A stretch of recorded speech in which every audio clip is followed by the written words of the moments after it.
It's a widely held belief that children are superior to adults at picking up new languages. But to what extent is that true? And what does it mean for your language learning?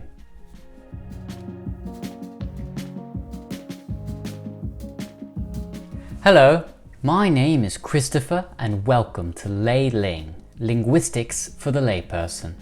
We ran a bit long in yesterday's video, so today we'll try to keep things relatively simple. An introduction to something called the critical period hypothesis, which I've been alluding to now for a few days. In short, the CPH, which was popularized by linguist Erich Lenenberg in the 1960s, is the ongoing debate about the extent to which language acquisition is biologically linked to age.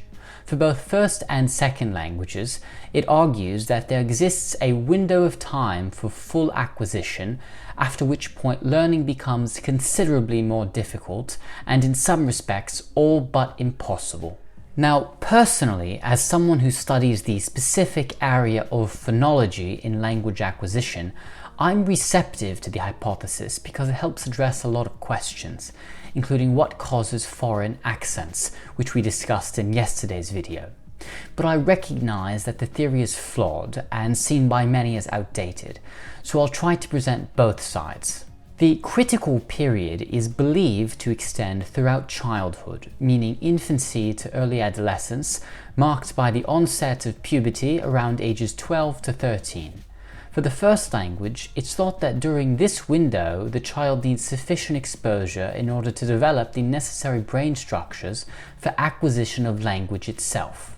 And if the child is for some reason not exposed to sufficient language input during this time, he or she will never adopt normal language skills, as evidenced by the tragic cases of feral children like Jeannie Wiley, which I'm sure I'll dedicate an entire video to. For second language acquisition, it's believed that children are more adept than adults because they enjoy greater neuroplasticity, particularly around delayed development of the prefrontal cortex. Thus, if during the prepubescent window a child has already acquired a native language and begins learning another in a truly immersive environment, he or she will likely achieve native-like proficiency by adolescence, proper accent and all. That's not to say, however, that adults are lousy at acquiring new languages. In fact, research shows that older children and young adults often have a significant advantage in classroom settings, where more mature learners make faster progress due to higher cognitive function, better analytical skills, diligence, and focus.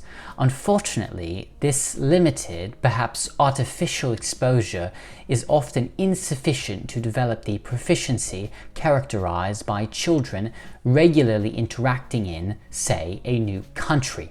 And where the CPH holds up best, I think, is in the realm of phonology, where there might really be a hard window for natural pronunciation. And so, in conclusion, please don't be discouraged by this information. The science on the critical period hypothesis is by no means settled, and most linguists would agree that the window for learning a new language never completely closes, even if certain aspects become more challenging over time. After all, I'm long past the critical period and I'm still learning every day.